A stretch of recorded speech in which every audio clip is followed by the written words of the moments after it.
Olá, boa tarde a todos. Quem não me conhece ainda, meu nome é Rony.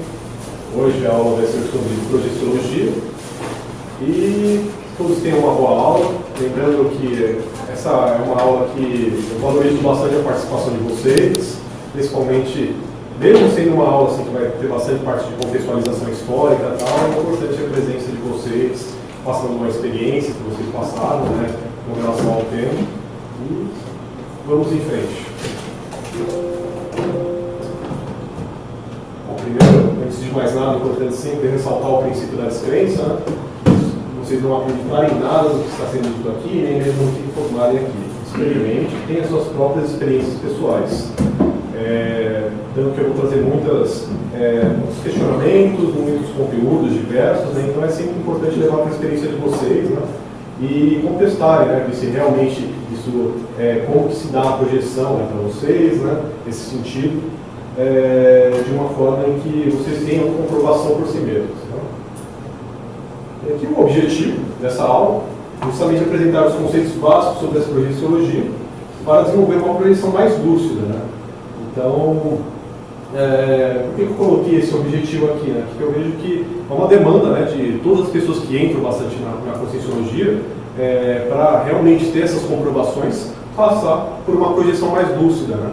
Então, o intuito dessa aula é até mesmo expor, né, a parte histórica, né, até mesmo para levar para uma questão de auto-reflexão pessoal, né, para ver se alguma daquelas coisas até mesmo, de certa forma, bloqueia a sua projeção, se é possível, mais para o final vai ter alguns critérios onde devem ser autoanalisados também, para ver o que pode ser melhorado com relação àquilo, como pode ser tratado até mesmo como uma prioridade. E aqui é importante, não, de qual o benefício, né, de sair do corpo com lucidez, que aí eu acho que vai justamente na motivação, né, do que esse projeto está mais lúcido. E aqui, alguém pode ler para mim essa frase, para começar uma participação?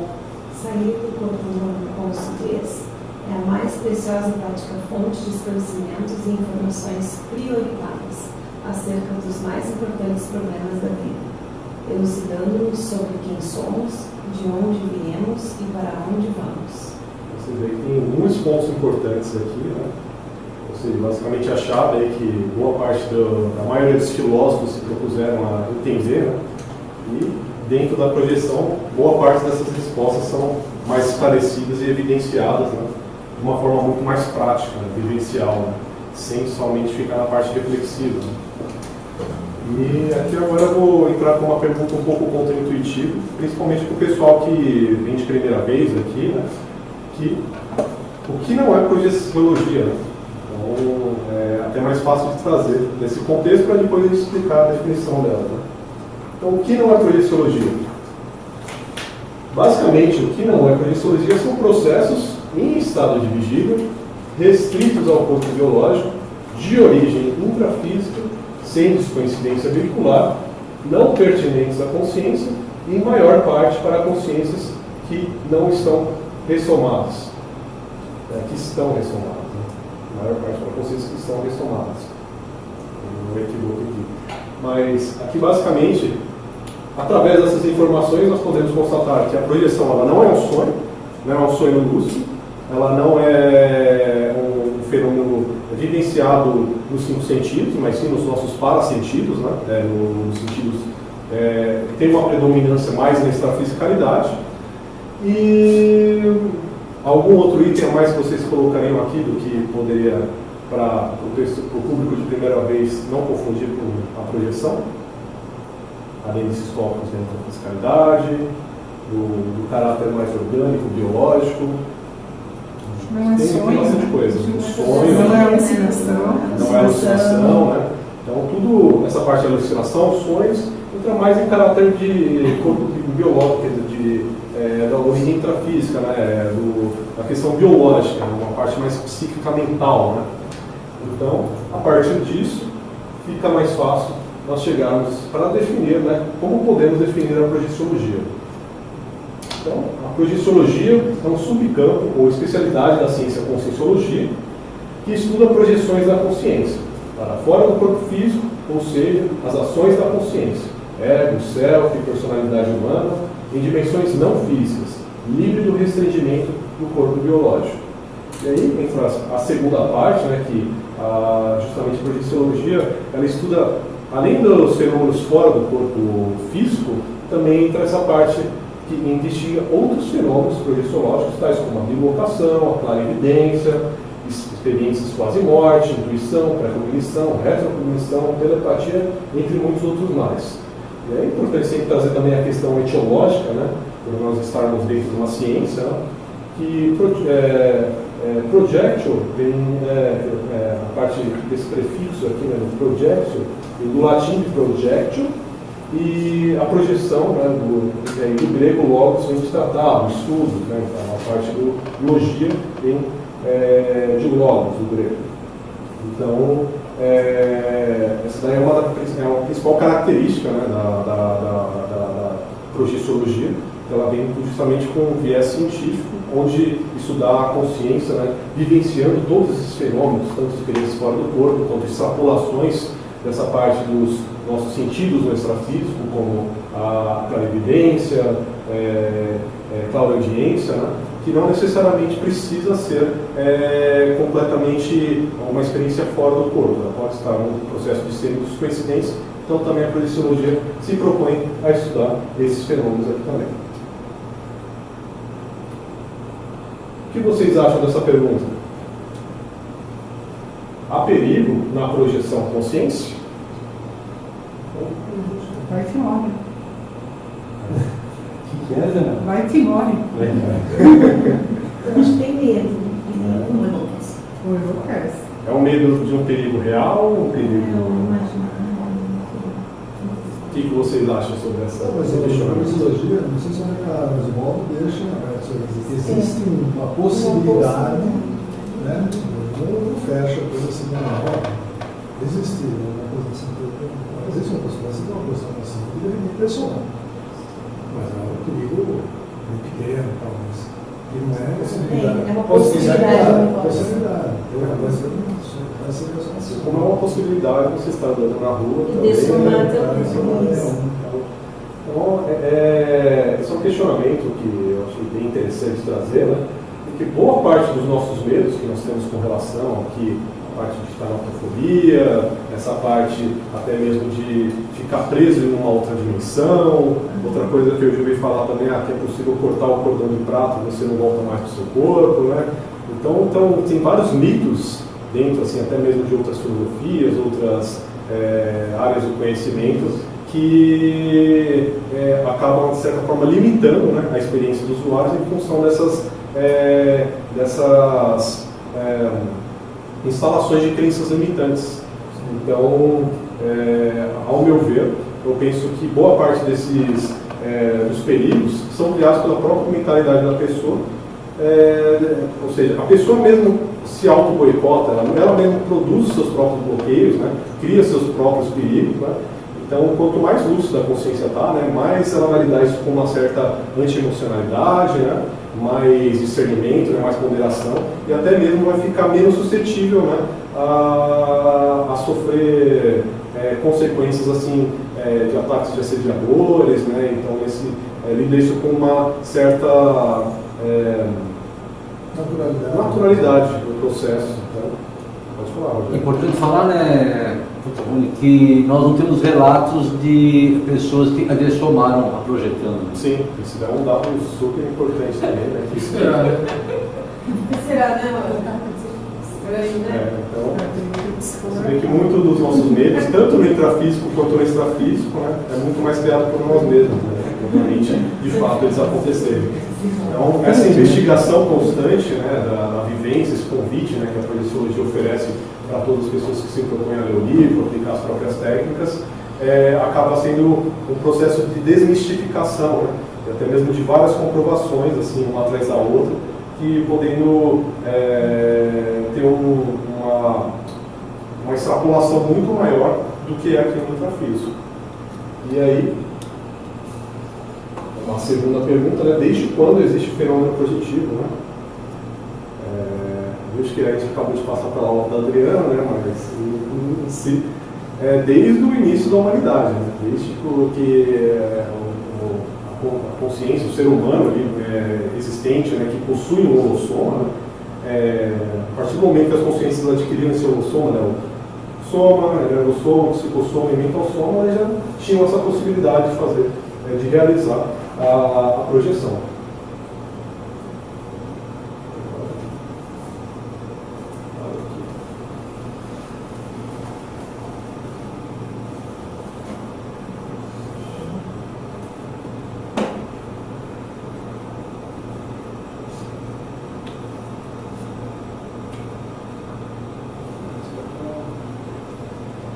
Quais são os principais períodos da história com relação à projeção? Então, temos 4 períodos principais, né? Justamente o período antigo, o período esotérico, o período exotérico, né, com X, e o período laboratorial. É importante a gente ressaltar bem aqui quando ele se inicia e quando termina, né? Então, como eu disse, desde o início da humanidade, basicamente nós já temos relatos aqui da parte da projeção consciente, desde de civilizações mais tribais, até a parte do Egito Antigo, até o caso que a gente comentou assim, de tribos aborígenes, né, que são ainda consideradas uma dos relatos de existência mais oriundos, né, mais antigos, né, e vai até o século XV, século XIV, que é o século basicamente que se encerra ali o período da Idade Média, onde teve ali a parte do encerramento das cruzadas, a parte da Inquisição, né? Então, nessa época aqui, a característica preponderante desse momento era justamente o processo que, para você vivenciar esse fenômeno da projeciologia, era necessário você estar primeiro sendo uma classe social privilegiada, né? Que é evidente, nós percebemos aqui que teve todo um gradativo, né? A projeciologia ela foi sendo descoberta aos poucos pelas demais pessoas, então é um gradiente, né? Até chegar nesse último nível aqui, mas basicamente só os privilegiados tinham condição, né, de aprender por um processo iniciático também, né? Onde poderia ser dado por graus, né? Então passar por vários procedimentos, ali ter procedimentos não, mas várias iniciações e processos dentro dessas iniciações que consequentemente era liberado, né, esse conhecimento para a pessoa aprovar por si mesma. Tanto que no Egito Antigo eles consideravam que o culto aos mortos eles faziam através do CAP, também para nós aqui conhecemos como psicossoma. Então vocês vão ver que no decorrer da humanidade, cada cultura acaba nomeando diferentemente aí, tanto o processo dos veículos de manifestação, quanto também o fenômeno da projeção consciente. Também na Grécia Antiga, nos campos dos Eliseus também, ou seja, além do processo iniciático, também tinha determinados lugares que eram considerados como sagrados, que fomentavam a facilitação desse fenômeno, né, da projeção consciente. Então era em toda a questão mística aqui, em função tanto do aspecto religioso, ele já começa a ser bem preponderante. Então, alguns eram induzidos também, né, processo de indução. Alguns eram induzidos também. Então,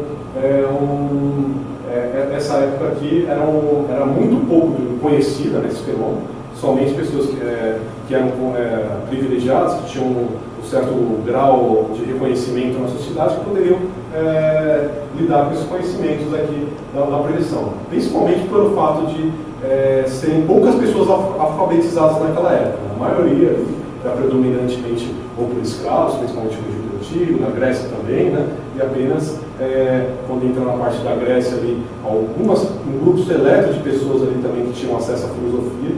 Então, tem vários requisitos que impediam para as pessoas, né, conhecessem esse fenômeno da projeção consciente. E, bom, depois desse processo aqui, né, passando desde a época antiga do Egito, aqui envolve muitas coisas, né, mas vou até ressaltar um pouco mais o processo aqui da Idade Média também, que ela acaba intercalando com algumas características do período esotérico, onde, por exemplo, essa parte mística, essa parte do aberto para poucos, né, somente para as pessoas seletas, No período antigo também tem muito disso, principalmente quando começa a se chegar mais próximo do final, na época da Inquisição. Ou seja, nessa época da Inquisição, das Cruzadas, boa parte das pessoas que cometiam atos denominados de feitiçarias, né, que estavam relacionados com o parapsiquismo, né, eram considerados como herésios. Todos os herésios eles tinham que ser submetidos a provas drásticas, né, de torturas e tudo mais, não, até queimados em fogueiras, justamente para evitar, criar um maior poder em cima da religião cristã. Então eles queriam deter o poder, e quem tinha outras capacidades, outras questões que poderiam embater ali na parte do poder da Igreja Católica, eles acabavam colocando, né, sobre essas atividades mais sádicas, né, tortura, fogueira. Então, hoje em dia nós estamos numa situação muito melhor do que naquela época, né? Então, boa parte também dessa parte mais do ocultismo, né, dessa parte das pessoas trabalharem isso de uma forma mais recatada, né, sem muita exposição, em função da repressão local que tinha, tanto na parte do período antigo, quanto também no período esotérico também. Então, essa parte do período esotérico, que nós já vamos perceber que tem alguns autores, o Emanuel Swedenborg, o Thomas Say. No caso, o Thomas Say, começando pelo Thomas Say, ele passou por uma experiência de quase-morte e ele, através dessa experiência de quase-morte, ele conseguiu vivenciar mais os fenômenos. Ou seja, e é muito comum hoje em dia nós vermos relatos, né, de pessoas que passam por um processo de EQM, por ter um restringimento somático maior, terem uma liberdade maior no extrafísico. Então, o Thomas Say foi uma das primeiras pessoas a escrever sobre isso. E aí, isso daí depois foi mais expandido, no caso, quando entrou o Manuel Swedenborg, que escreveu foram 5 volumes, né, tratados ali, voltados, né, de diários subjetivos, né, expondo isso também, né, só que de uma maneira muito individual, né, e para poucas pessoas que também tinham conhecimento e leitura, né, precisavam aqui, né, acesso. Né. Então, e outra personalidade bem importante aqui, né, no período esotérico que nós podemos ressaltar foi o próprio Honoré de Balzac, que é considerado basicamente como o profeta da Conscienciologia, né. Ele que antecipou, né, essa pseudociência, né, que já criou alguns neologismos, né, para diferenciar daquela parte mística, né, como o termo do duplex, né, evidenciando, como também eu falei do K, né, do Egito. Então você já começou a ver umas certas transformações, né. No próprio Projeciologia vocês vão perceber assim, que tem uma vasta riqueza de palavras para definir esse fenômeno. Assim. Então, a cada cultura, né, eles lidavam isso de uma maneira diferente, né? Então, tanto que o Valdo até cita no próprio livro aqui, no Projeciologia, que os dados, né, as referências estatísticas eram muito distorcidas, né, por serem muitos trabalhos individualizados, né? Então, era muito particular, né? Então, é basicamente como acontecia na filosofia, né? Cada filósofo, né, tinha uma certa vertente, estudava, quer dizer, nem tinha tanto acesso às outras pesquisas de outras pessoas e, consequentemente, deu uma pluralidade assim, de vivencial de várias pessoas, algumas publicando, outras não. Então, você vê que a importância, de certa forma, dos relatos, né, da escrita, né, desses autores, para depois consolidar, né, um trabalho mais complexo como o Tratado do Projeciologia. Bom, no processo esotérico, a característica dele também predomina muito essa parte ocultista, né, individualizada, né, uma certa sonegação, né, tanto por parte do Estado, quanto por parte até mesmo da religião cristã. Tanto que eles criaram tanto um monopólio de poder político ali nas regiões locais, né, principalmente mais na Europa, quanto também de publicações de livros. Né? Hoje em dia você pega assim, a diversidade de livros e materiais que o Vaticano tem, por exemplo, é extremamente vasta. Né? Então eles detêm um grande conteúdo, né, enorme, que no final das contas apenas privilegiam a eles. Então essa questão assim, do sectarismo, né, apenas o acúmulo de poder, né, ficam muito evidentes tanto na parte do período antigo, quanto também nessa parte do período esotérico. acho que na verdade nem privilegia eles, né? Na verdade acho que eles escondem aquela informação e nem usufruem daquilo. No caso da religião, no caso da religião cristã, eles colocam isso muito mais assim para resguardar eles também, né? E até mesmo, como eu posso dizer, sair justamente desse viés de comprovação, né? Outras pessoas que conseguiam fazer aqueles fenômenos, que outras pessoas conseguiam evidenciar o parapsiquismo delas, né? Poderiam botar o império, né, criado por eles por água abaixo. Então, por isso que foi se criado também essa questão da antirrefutação, né, da simplesmente acreditar, se está escrito aqui, né, não há por que questionar. Então, e aqui é justamente o viés oposto, né, tem as suas próprias experiências do princípio da descrença, né, e colocar a prova por você mesmo. Né. Ninguém vai dizer o que você tem que fazer ou para onde você tem que ir, né. Tudo é uma questão de autorreflexão íntima, de autoconhecimento, para depois você chegar no... Você tem que levar em conta, por exemplo, esses 2 primeiros períodos aí da forma restrita as informações que você está falando, né? Realmente a coisa... Talvez tivesse muita gente simples ali que tinha aquele fenômeno, na verdade, não podia divulgar, porque aí seria, né?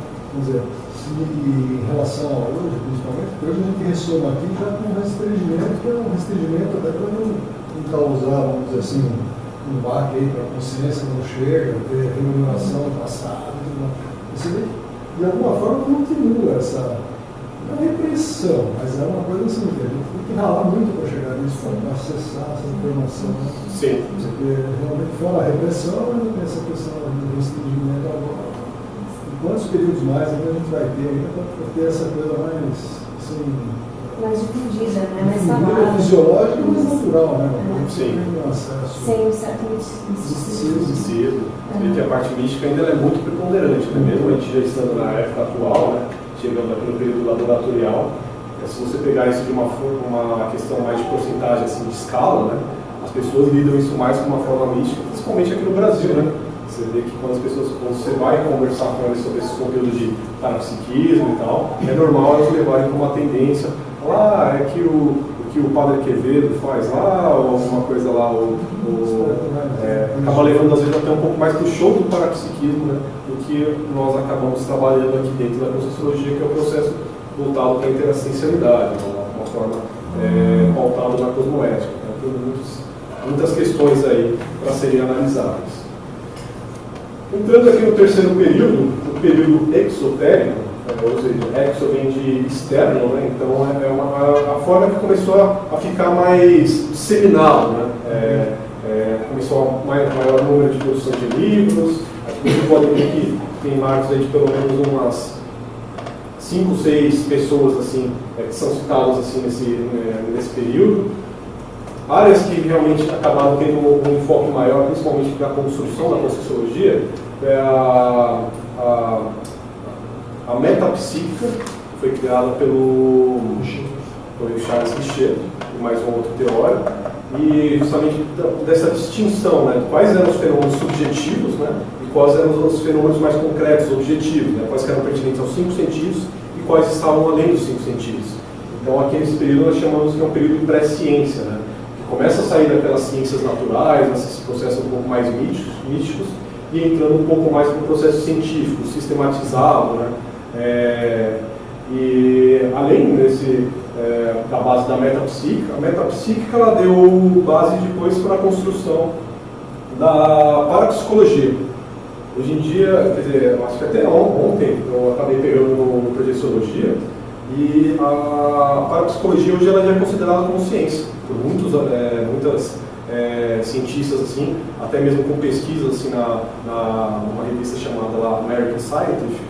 Eles já constataram que praticamente 70% dos cientistas já admitem essa questão do parapsiquismo, além dos 5 sentidos, né? Mas mesmo assim, por essa questão da ortodoxia, né, do sistema vigente, por essa questão de talvez ter que reformular, né, muitas das teorias já pré-estabelecidas, a princípio, né, para eles não acabam sendo muito convenientes e muitas vezes acabam até mesmo, como eu posso dizer, boicotando, né, algumas comprovações, como nós vamos ter mais aqui no período laboratorial, né? Ou seja, mesmo demonstrando, né, por experimentos que a projeção existe, né, onde você coloca, por exemplo,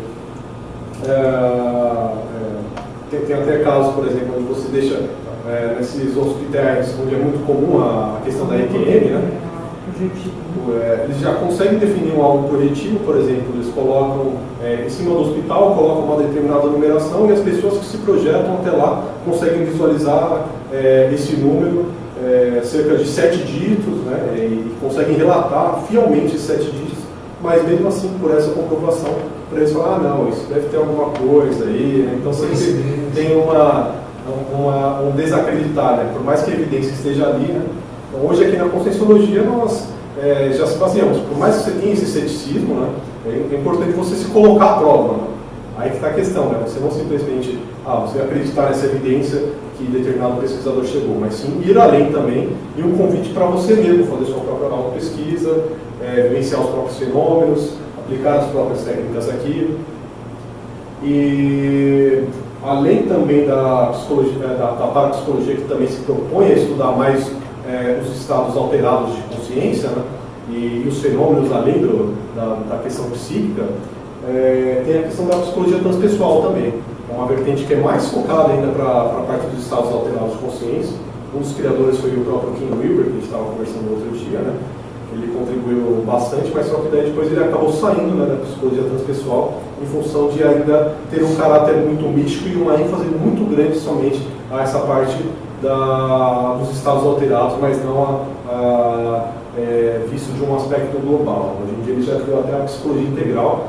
Inclusive é uma recomendação que eu passo para vocês, que tem muitas semelhanças nos trabalhos desses dois autores, né, tanto o Valdo Vieira quanto o Ken Wilber. Eles relatam muito essa questão das escalas evolutivas, das escalas de desenvolvimento, desses processos mais sistematizados dos estados alterados de consciência, né? Ele chega a falar também ao invés de cosmoética, ele fala de ética centrada. Então tem muitas questões, muitas variáveis semelhantes, e ele é até citado no Projeciologia também. Até me questiona assim, até que ponto, né, esses autores eles não acabaram, né, se deparando ou no extrafísico, né, ou algum contato até mais que não foi divulgado, né, pelo próprio Valdo. Então você vê que tem muitos trabalhos sincrônicos, né. Para você ter uma ideia, né, o Valdo, né, ele diz que isso começou, eu vou comentar um pouco mais para frente aqui no período laboratorial, mas encerrando aqui o período exotérico, foi justamente essa saída, né, esse processo de colocar, né, para o público mais aberto. Ainda assim, que nessa época já temos mais pessoas alfabetizadas, né, que já tem mais acesso a livros, né, a bibliotecas. Então o sistema cultural, né, e político, ele já facilita um pouco mais a abertura das pessoas para conhecer essas teorias, essas vivências desses projetores, né.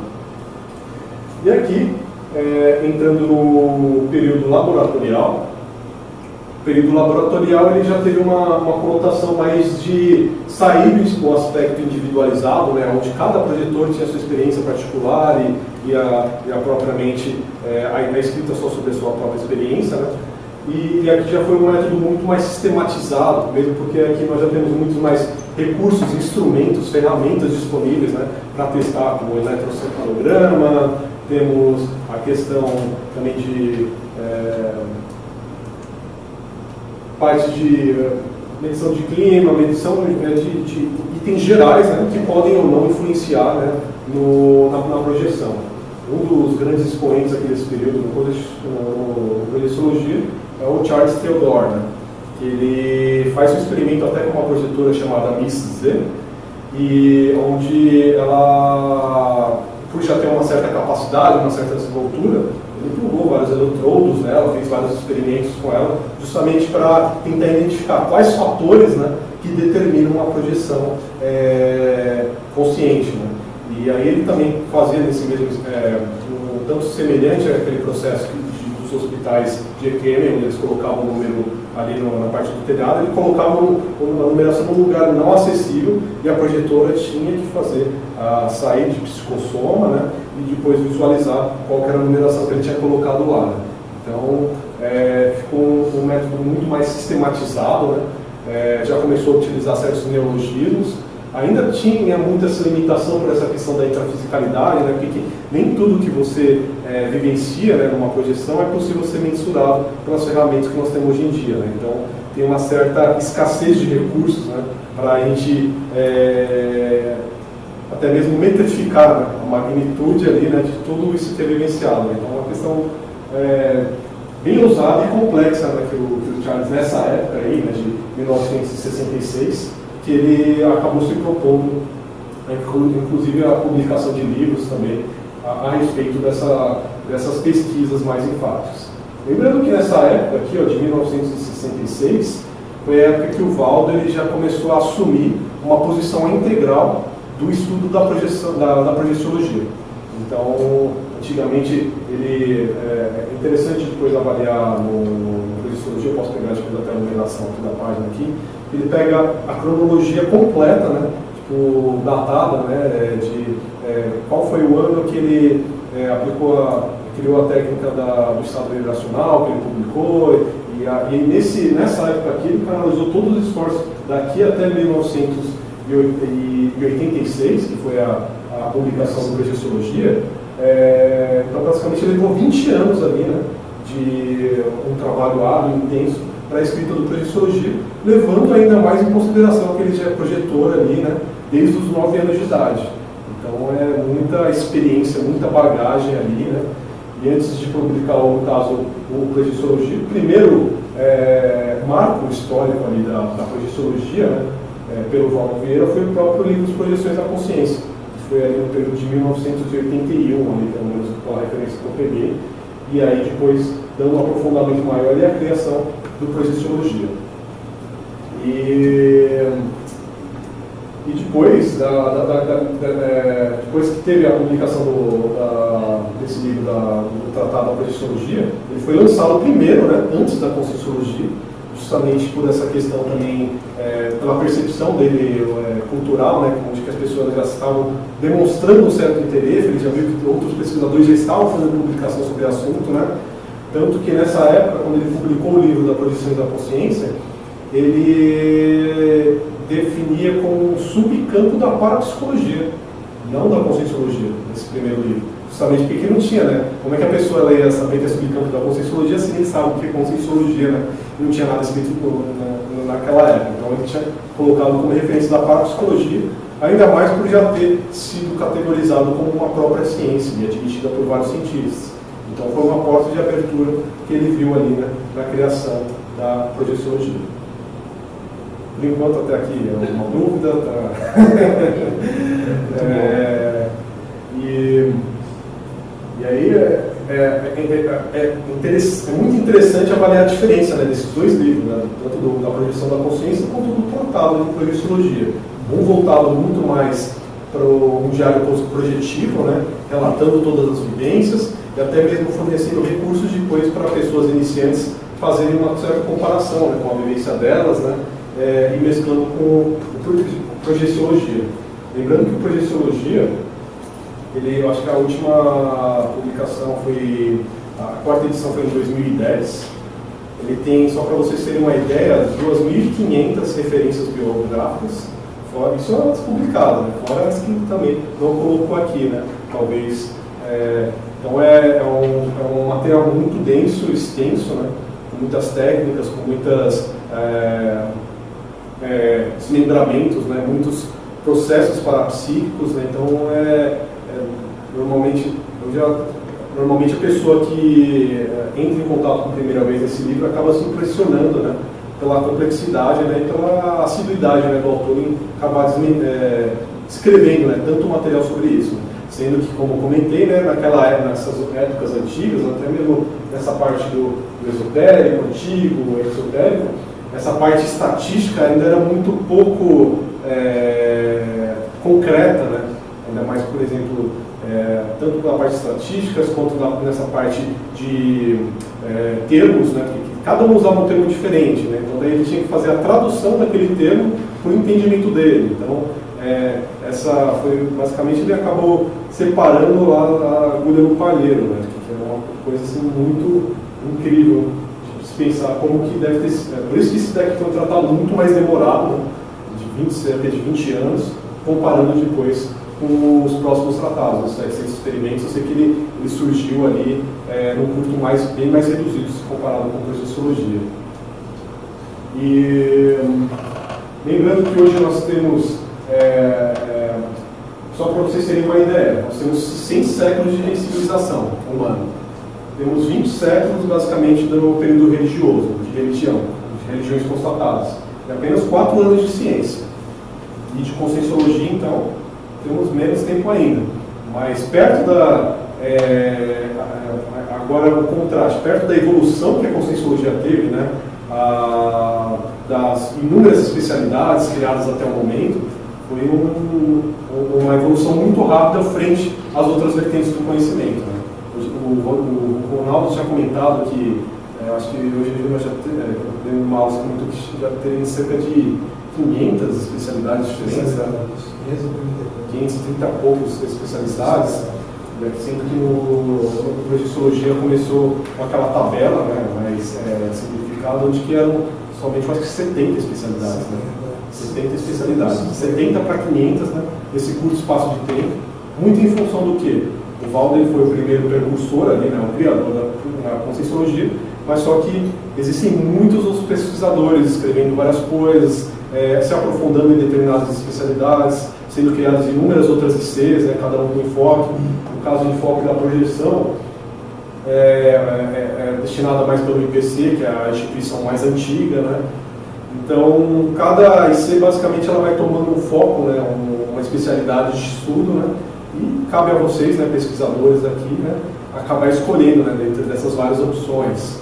Temos tanto a possibilidade de fazer uma possibilidade mais intrafísica, quanto também no Colégio Invisível, que também é via online, né? Então, assim, opções não faltam aí nesse cardápio conscienciológico, né, para se aventurar. Agora, passando um momento à frente aqui, aí agora trazer um pouco mais para o debate, né, participar, sair um pouco desse centro apenas expositivo, né. Você, aluno, já teve experiência fora do corpo? O que você sentiu quando isso aconteceu? Alguém tem algum relato? Assim, como que foi a percepção no momento da primeira projeção, por exemplo? Você conseguiu constatar que aquilo foi uma projeção? Alguém já teve alguma projeção consciente que queira comentar um pouquinho sobre ela? Consciente para semi-consciente, né? Não precisa ser 100% disso. Não, consciente. Rememorável, né? Teve um período, por exemplo, que eu lembrava assim, muita voluntação. Um processo de voluntação. Infelizmente, mas era muito bom, né? Uma coisa assim diferente. Não, realmente, né? Tinha tanta lucidez, mas assim, era coisa... Era um barato bom. Um barato bom. Está fazendo falta, né? Mas eu estava lembrando também, porque assim, porque a Processologia, né, levou fora, né? A Processologia lançou primeiro a Processologia porque é prática. Na verdade, a Processologia, claro, complementa, é subcampo e tal, mas a Processologia é uma de prática, você tem uma prática, você tem ali, né? Isso daqui é o centro da teoria, né? Exatamente. Precisava mexer com as pessoas. Então, isso que é o mais impactante, né? Aí que está o ponto, né? Se isso daqui foi 1% da teoria do Waldo, né? O que seria da 99% da prática dele? Mas eu acho que a projeção, a gente se projeta muito, né? Falta realmente a lucidez e eu não sou prometendo, a priorização, priorizar um pouco mais o resultado desse fenômeno. Realmente ajudaria muito outras coisas. Então, na verdade, a gente está sendo envolvido aí, mas acho que é um dos fenômenos que a gente tem que falar bastante. Vale lembrar aquela frase primeiro do Waldo ali, né? Você vai descobrir para onde você vai, de onde você veio, né? E a questão do autoconhecimento, né? E o importante é que a gente, basicamente, o que você sentiu quando isso aconteceu, vai determinar basicamente se foi uma projeção, se foi um sonho, se foi um sonho lúcido, né? Quais fatores que nós podemos definir aqui, né, de diferenças, né, para distinguir, né, um sonho para uma projeção. Questão, por exemplo, de autonomia, vocês percebem uma certa autonomia quando vocês são projetados. Raciocínio, avalia a situação, você tem opinião. Né? Você toma decisões ali, né? Não é simplesmente uma narrativa ocorrendo ali, né? Você vê não acontecer. Esse acesso à informação, que, né, você traz essa informação e resolve questões aqui, você muda alguma coisa aqui para fisicamente. Isso às vezes acho que até acontece em lucidez, né? Você tem uma projeção, tem aquela lucidez, mas você vem uma decisão, decidir, sei lá, você tem um insight, você tem acho que tem muitas formas disso acontecer. Interessante essa parte dessa palavra, assim, né? Eu peguei um pouco aqui, que esse termo da lucidez vai definir, né, basicamente, completamente, né, se é uma projeção, e qual que é a qualidade dessa projeção, e até mesmo a distinção dos outros fenômenos, né, como sonhos, né, quão lúcido você está no processo, né? Você está mais lúcido se comparando aqui do intrafísico para o extrafísico, né? Então, se você está mais lúcido do que você estaria no intrafísico, logo você já consegue descartar, né, essas outras alternativas de devaneio, sonhos, né, até mesmo sonho lúcido. Né? Passando um pouco mais adiante, né? Quando você teve essa vivência, né, essa projeção, né, quais foram as principais diferenças que você percebeu do extrafísico para o intrafísico? Quando foi a primeira vivência parapsíquica, seja aqui dentro da Conscienciologia, seja na época anterior à Conscienciologia.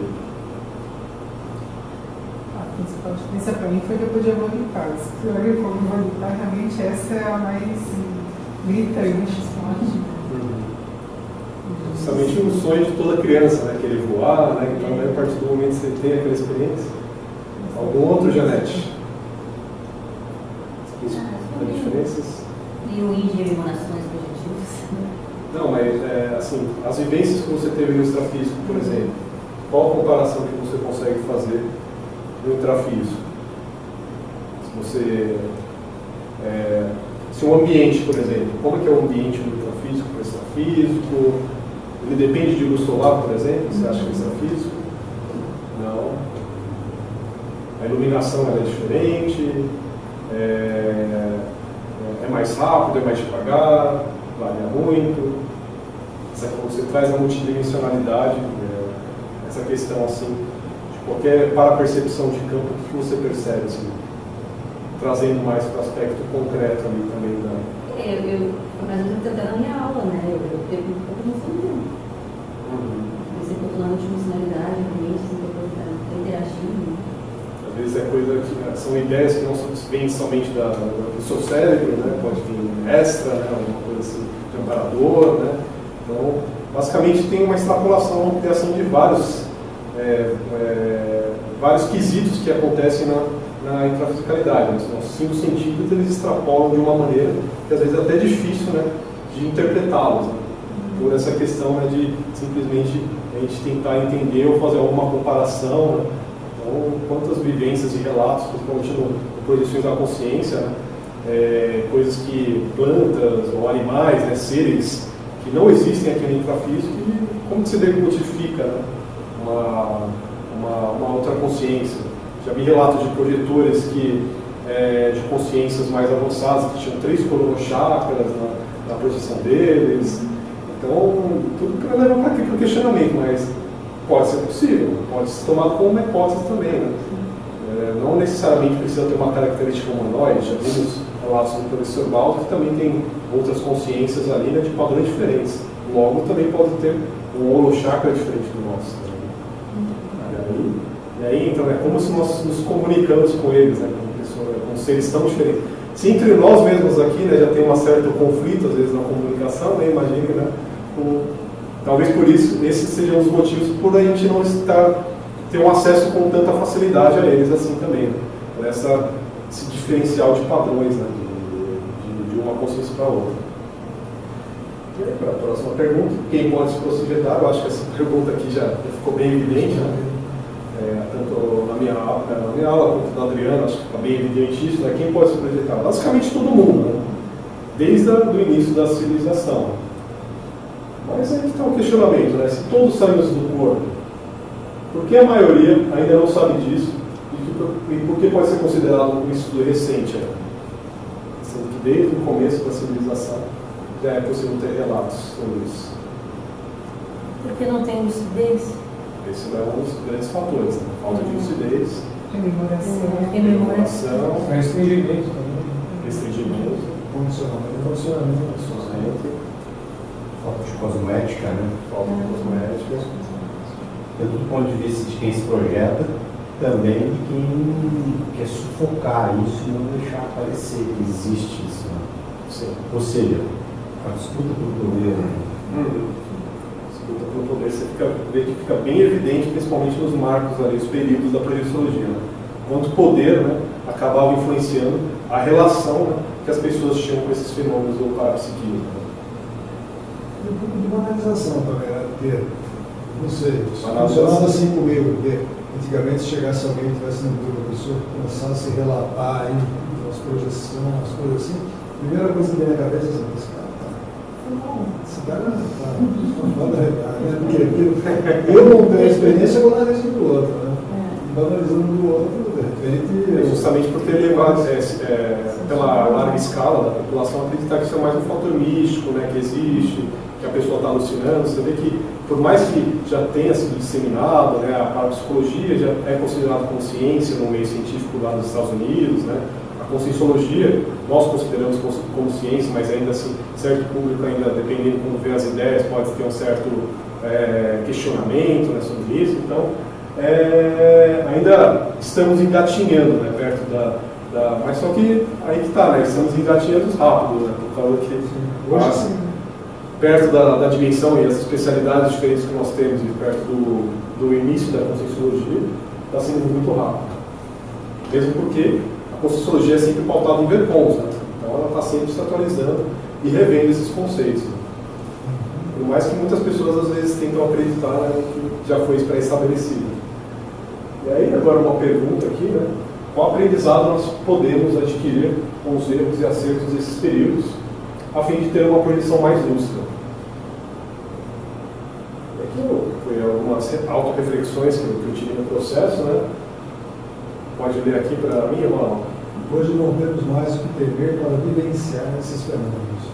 Hoje nós não temos Se mais. adicionar, Não descondicionar. temos mais inquisição, não temos, né, temos um aporte maior, temos mais literatura sobre o assunto, né? Então, Mas entendi o que você está falando, mas eu acho que tem uma questão importante nesse ponto, que é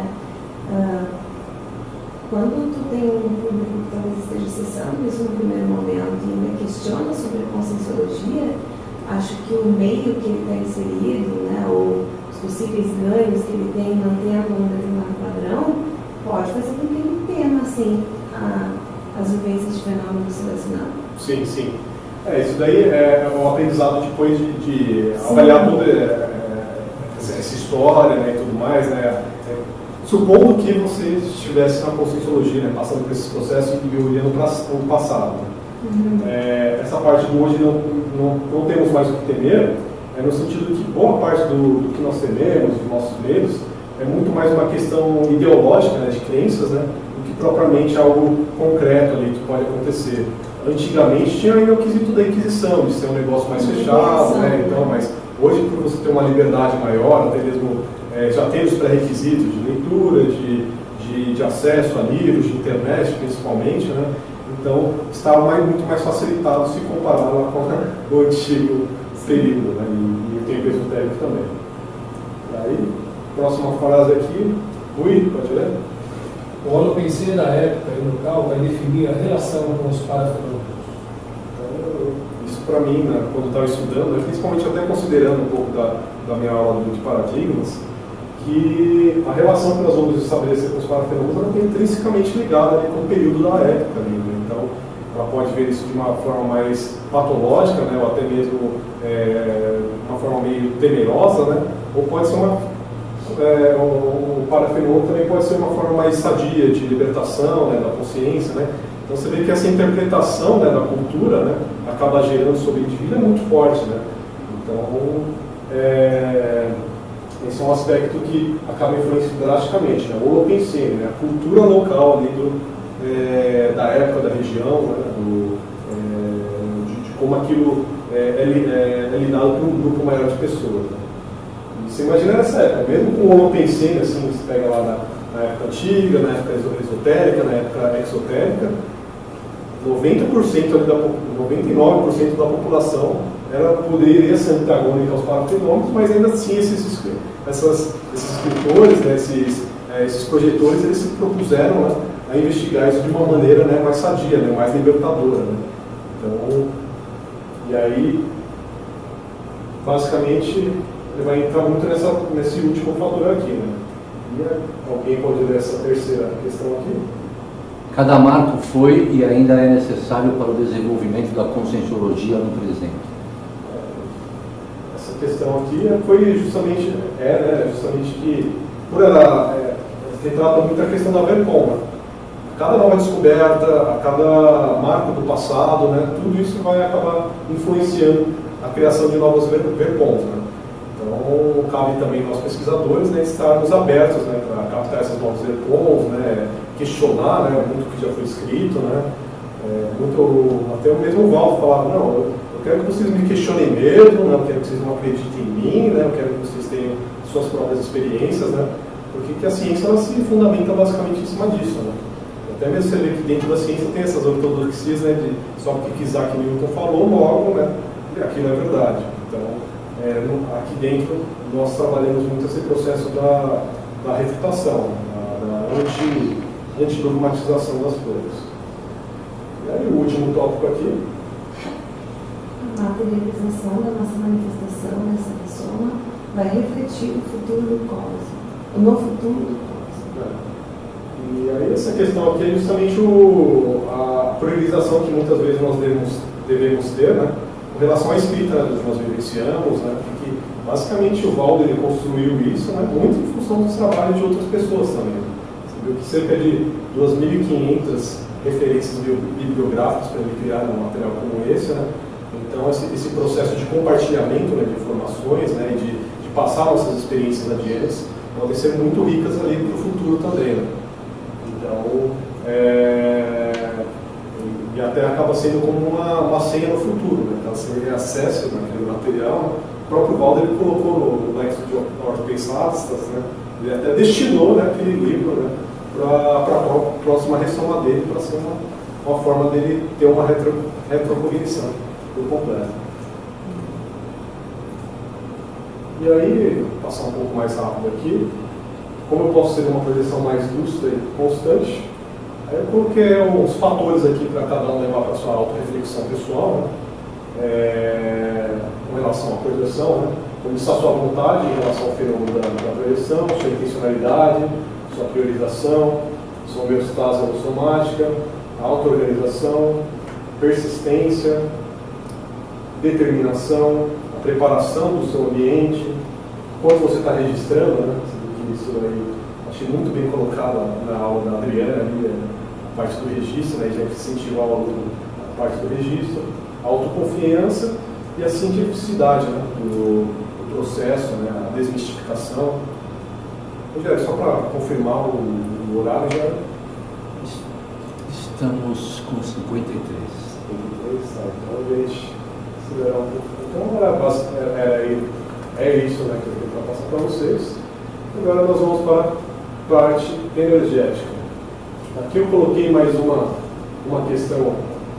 Vamos fazer a técnica do circuito fechado, depois a esterilização de energia. E aqui, ó, nesse alvo mental projetivo, ele pode ser se dado, eu vejo que a princípio pode ser se dado por uma clara evidência viajora. O objetivo principal seria uma projeção, né? Mas caso, inicialmente começando pela projeção, pela clarividência viajora sobre um algo mental, tomando como referência os períodos antigos da projeciologia, pesquisando alguma coisa na sua retrocognição que possa estar bloqueando, né, a sua vivência projeciológica, né, você trabalhar esse aspecto dentro dessa vivência do fenômeno e depois de voltar para o campo, fazer uma técnica de absorção das energias que PEX vai se preparar para vocês. Tá bem? Nós escolhemos o período? Vocês escolhem o período, porque a consciência é única, né? Então cada um tem uma demanda diferente.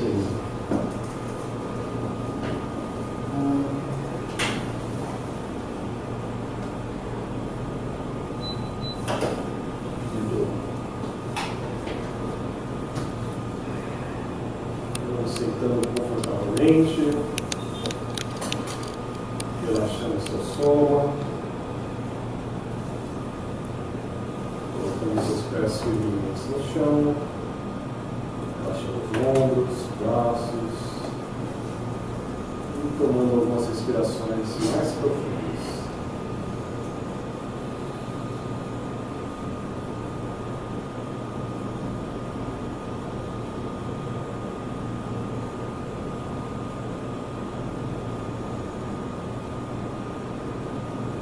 Você pode sentir o seu olhar do soma, percebendo como ele está agora,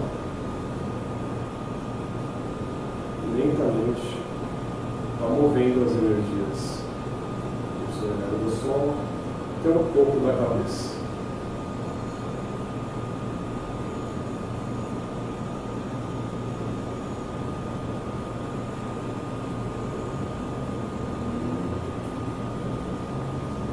Bastante energia no seu corona chakra.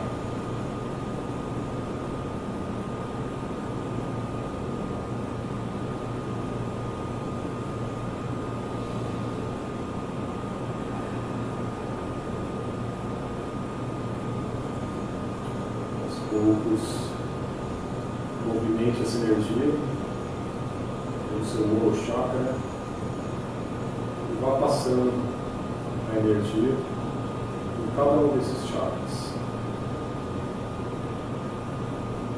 Caso necessário, concentre uma maior atenção para algum chakra que esteja mais bloqueado.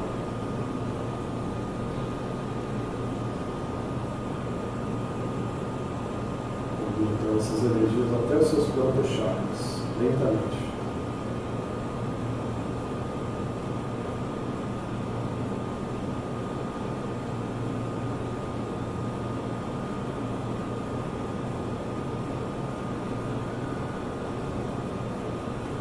Esse mesmo movimento, no mesmo processo, movimentando as energias do planto chakra até o corona chakra.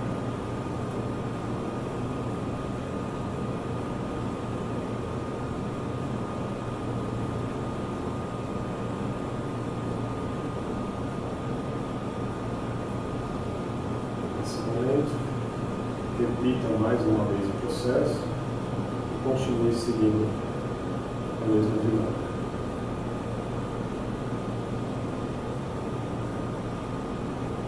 Cabeça aos pés, pés à cabeça.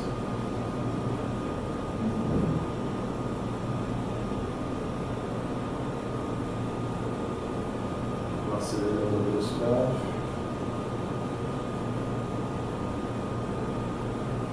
Potencializando o seu olhar do som. Até atingir o estado vibracional.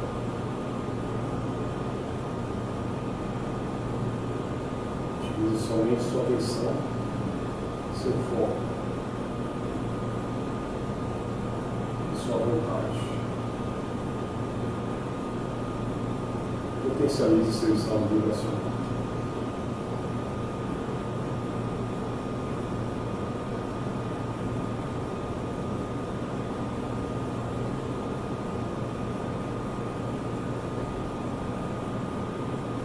Poucos, reduza lentamente seu estado vibracional. Comece a exteriorizar suas energias para esse campo. A Wikipex.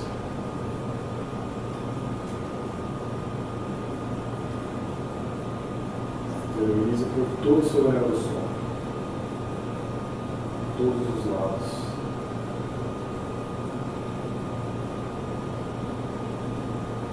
Mantenha-se lúcido.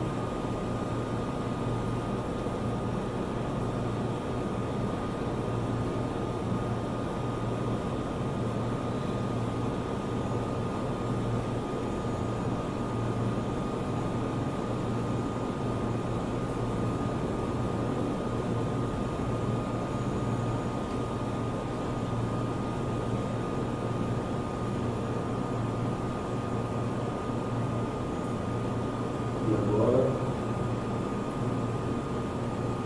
comece a reduzir a esterilização, cria uma tela mental.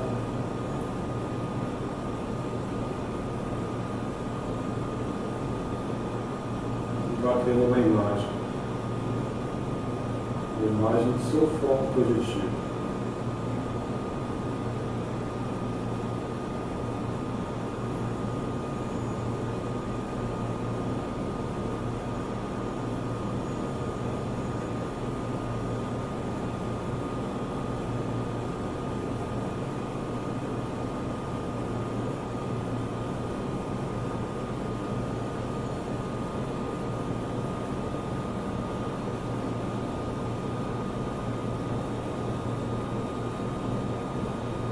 Perceba os detalhes do que está dentro da sua tela mental.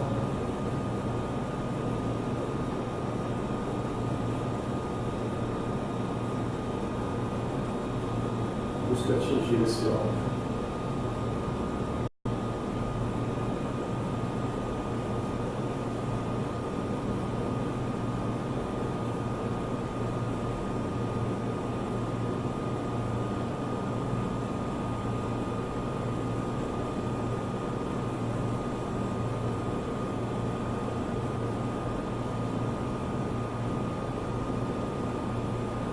Mantenha a lucidez.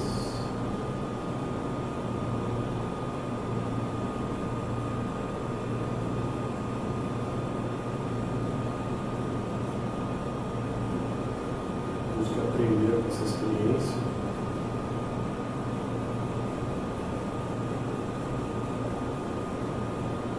Pergunte-se quais recursos você pode trazer para seu momento presente, que te auxilie a você ter uma posição mais lúcida.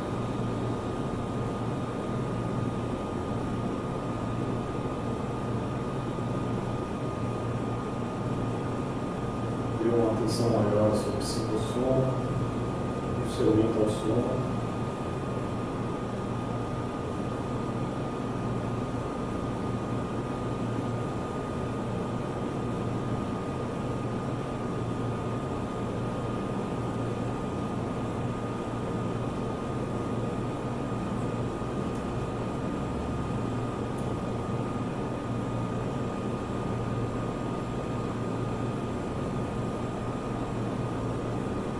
Gradativamente,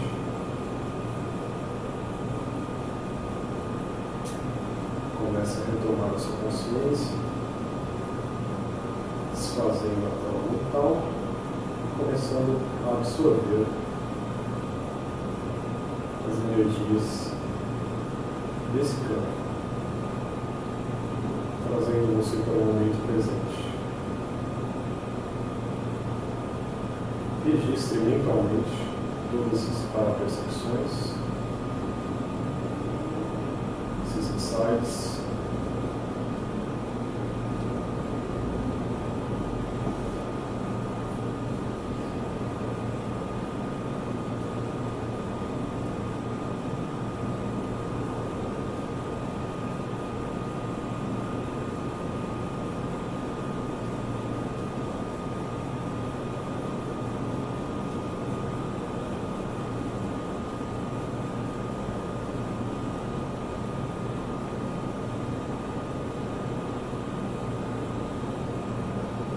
Trazendo a homeostase para seu holossomo.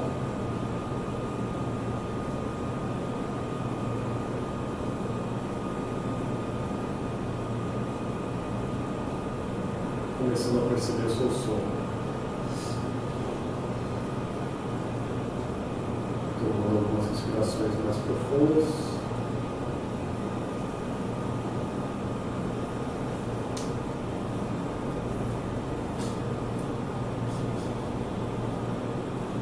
Aos poucos, podem abrir os olhos.